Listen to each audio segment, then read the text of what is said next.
পরে মুসাইলামা ইবনে কাজ্জাব হুজুর সাল্লাল্লাহু আলাইহি ওয়াসাল্লামকে বললেন যে আমি মুসলমান হইতে পারি যদি আমাকে মুহাম্মদের পরে খলিফা নিযুক্ত করা হয়। মুসাইলামা ইবনে কাজ্জাব বলেন যে আমি মুসলমান হইতে পারি যদি আমাকে মুহাম্মদের পরে খলিফা নিযুক্ত করা হয়। হুজুর সাল্লাল্লাহু আলাইহি ওয়াসাল্লাম মুসাইলামা ইবনে কাজ্জাবের কথা শুনে বললেন যে হে মুসাইলামা, তুমি যদি ইসলাম গ্রহণ করার বিনিময়ে আমার নিকট এক খেজুরের ডালটাও চাও, আমি তোমাকে তাও দেব না। ইসলাম গ্রহণ করার বদলতে যদি তুমি আমার কাছে খেজুরের ডালটাও চাও, তাহলে আমি তোমাকে খেজুরের ডালও দিব না। এরপরে হুজুর সাল্লাল্লাহু আলাইহি ওয়াসাল্লাম অসুস্থ হয়ে গেলেন। অসুস্থ হওয়ার পরে মুসাইলামা ইবনে কাজ্জাব তিনি হুজুর সাল্লাল্লাহু আলাইহি ওয়াসাল্লামের কাছে পত্র লিখলেন। তিনি লিখে বললেন যে মুহাম্মদ সাল্লাল্লাহু আলাইহি ওয়াসাল্লামের নবুয়তের শরীক আমাকে করা হয়েছে। নাউযুবিল্লাহ।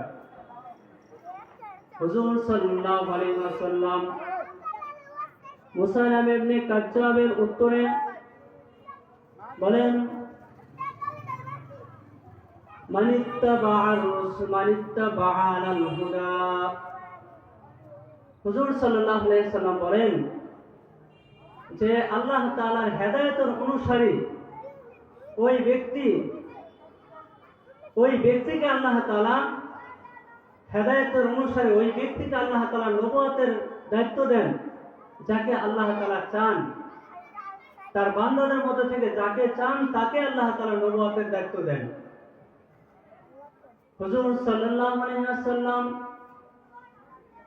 ইন্তেকালের পরে হযরত আবু বকর সিদ্দিক রাদিয়াল্লাহু তাআলা আনহু মুসাইলামা ইবনে কাজ্জাবের হামলা করার জন্য মুসাইলামা ইবনে কাজ্জাবের উপর যেন হামলা করা হয়,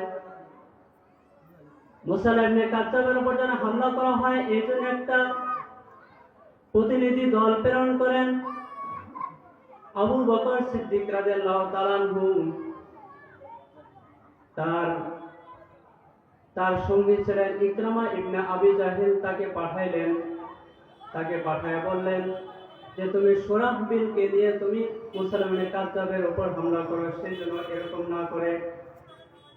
কিন্তু ইকরামা রাদিয়াল্লাহু তাআলা আনহু তিনি সুরাহবিলের অপেক্ষা না করে যখন মুসাইলামা ইবনে কাজ্জাবের উপর হামলা করতে যায়, কিন্তু সেই হামলায় তিনি পরাজয় বরণ করেন।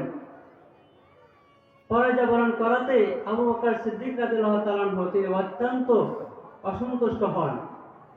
এরপর আবু বকর সিদ্দিক রাদিয়াল্লাহু তাআলা আনহু তিনি খালিদ বিন ওয়ালিদ রাদিয়াল্লাহু তাআলা আনহুকে মুসাইলামা ইবনে কাজ্জাবের উপর হামলা করার জন্য তার একটি দল পাঠান।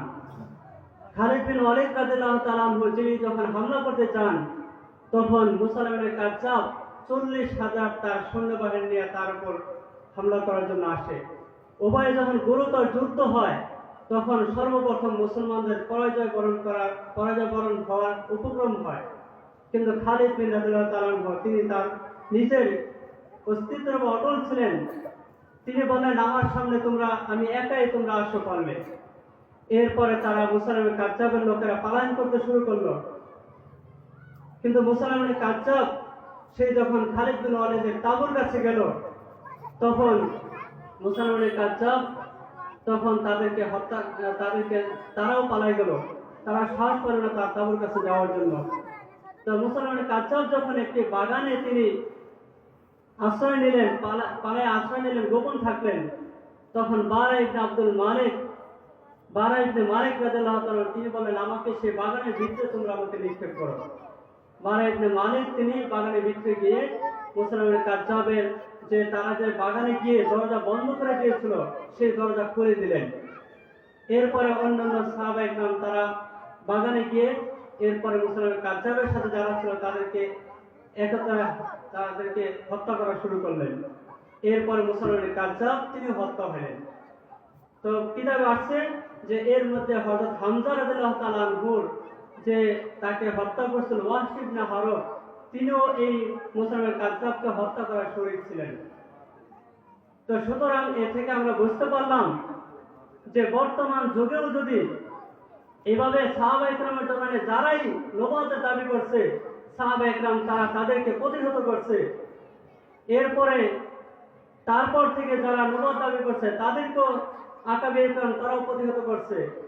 কিন্তু বর্তমান যুগে যারা এভাবে নবী দাবি করবে তাদেরকে এভাবে প্রতিহত করা হবে ইনশাআল্লাহ। এই জন্য ওলামা ইকরাম এই ফতোয়া নবুয়তের আন্দোলন করতেছেন, ইনশাআল্লাহ করছেন। ইনশাআল্লাহ এর কিয়ামত পর্যন্ত যদি কেউ নবী দাবি করে তাহলে তাদের ভিতর তারা সোচ্চার হবে ইনশাআল্লাহ।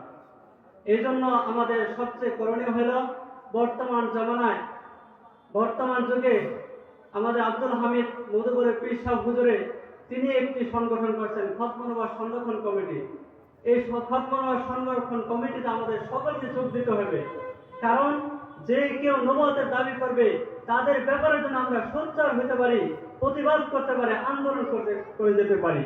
আল্লাহ তাআলা আমাদের সবাইকে যে কথাগুলি বললাম আমাদের সবাইকে এই কথাগুলো আমল করার তৌফিক দান করুন, এবং আমাদের ভিতরে যদি বিন্দুমাত্র রক্ত থাকতে হুজুর সাল্লাল্লাহু আলাইহি ওয়াসাল্লামের পরে আর কেউ যেন নবুয়তের দাবি করতে না পারে, এই জন্য আমরা সবাই সোচ্চার থাকবো তো ইনশাআল্লাহ।